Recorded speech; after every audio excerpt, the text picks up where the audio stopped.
What's up, guys? Zach with KT Outdoors. Today we're making super soil. I'm going to put a whole bunch of that stuff back there all into some soil, and that's coming up next.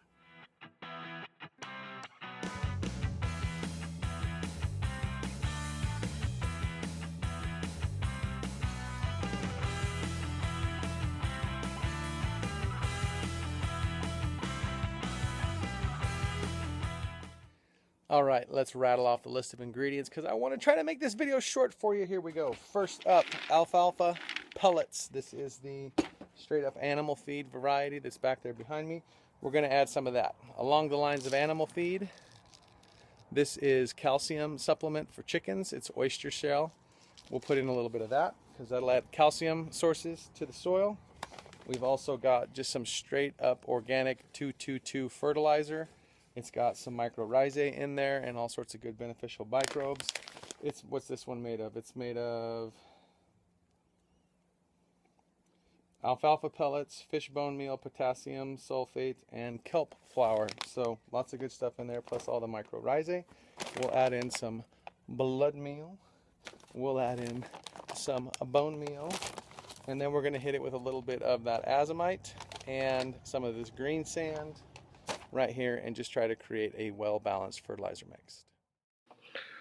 So here you can see I'm using a shoebox as kind of a visual measuring tool. I didn't really measure anything out. I'm just sort of adding things in, but using my eye as a sense of about how much. So first one in, the alfalfa pellets, followed by a little bit of that chicken grit calcium supplement with the oyster shell in it. Now we're hitting it with that Dr. Earth fertilizer, which has all sorts of mycorrhizae and beneficial bacteria mixed in with that kelp and basically more alfalfa. A little bit of blood, meal, just kind of visually using the size of the container as my measuring tool and just sort of creating layers of each of these ingredients.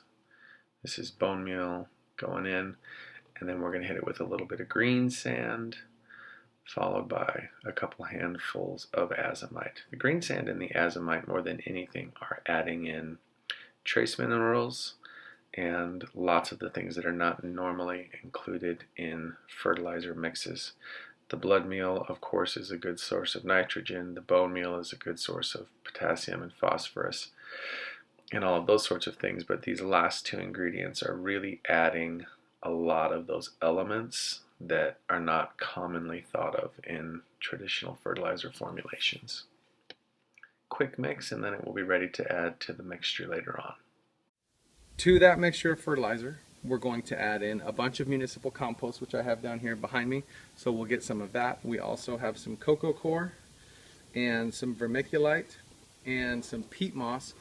We're going to mix all of that together and then add in all that fertility, stir it all up, add some water, and then we'll be ready to take it down and put it in the raised beds. So ingredient number one here is this aged municipal compost, and you'll notice the tarp in the background. That's because we got this compost from the local landfill last fall, and it's been sitting here covered, aging all winter, and so now it's really, nice and mellowed out and good to go. So we went with 3 parts of the compost mixture as our base starting point.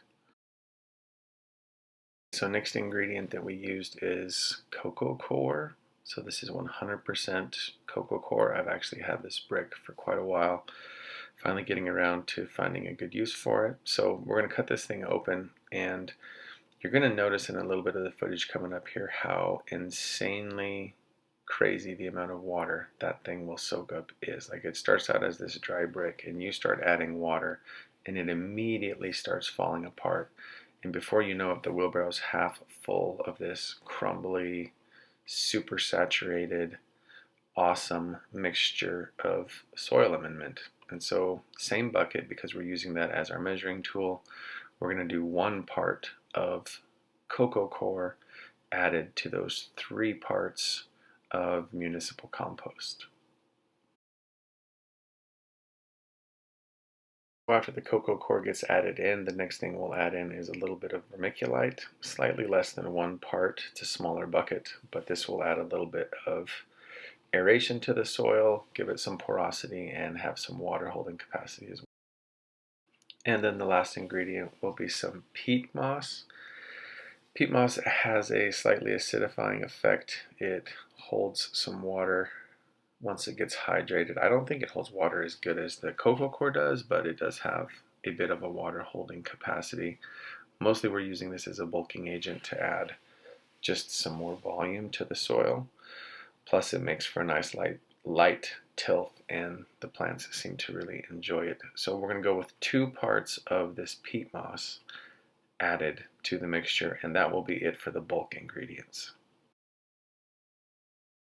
And then the last thing we'll add in here at the end is that mixture of fertilizer from the start of the video to give it all of the beautiful fertility. Now, I did in subsequent batches start putting the fertilizer in earlier, like after the first or second bucket of compost, so it wasn't on top. Some of that stuff is pretty powdery and it could kind of blow away in the wind, so it was better to get it in there earlier and kind of cover it before we started mixing. And so now we're just mixing. We're going to hit it with the pitchfork, kind of toss it around a little bit, start to blend those things together. We'll add a little bit of water to start to sort of bind things and hydrate it a little bit. And then we'll give it one final stir with the shovel to make sure that it's really good and mixed up before we take it down to the garden and add it to the surface of our raised beds. I feel like this is a good time to talk about things that we didn't get added into this particular mixture of super soil. For me, super soil is generally comprised of things that we have on hand. It's a good way to use up leftover ingredients from the season before, for example. But if I had thought ahead, I would have harvested some worm castings and added some worm castings from our worm bins into this mixture. I think that would have been a really valuable addition. In fact, I might just add some worm compost on the surface of this to increase the microbiology that's in the soil. If I had more meals, like if I had some kelp meal or something like that, or some seaweed, I would have added any of that kind of stuff. Basically, the concept here is to totally load up this surface, 3-4 inches, whatever it ends up being, of soil with all sorts of fertility, all of your minerals, all of your biological soil amendments, etc.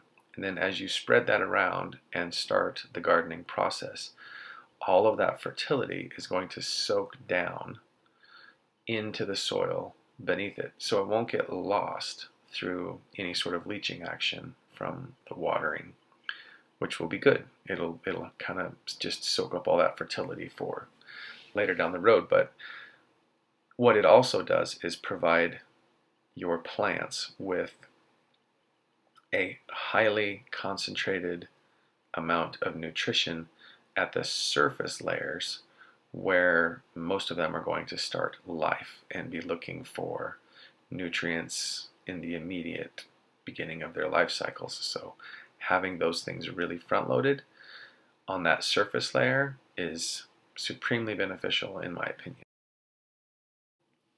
That's it for this one, guys. Thanks for watching. We do appreciate your support here at KT Outdoors. If you haven't already, maybe give this video a thumbs up and comment down below if you have a soil amendment or fertilizer that you like better than anything else, or the ones that I've shared here as examples. And remember to get outside, because life's better when it's lived outdoors.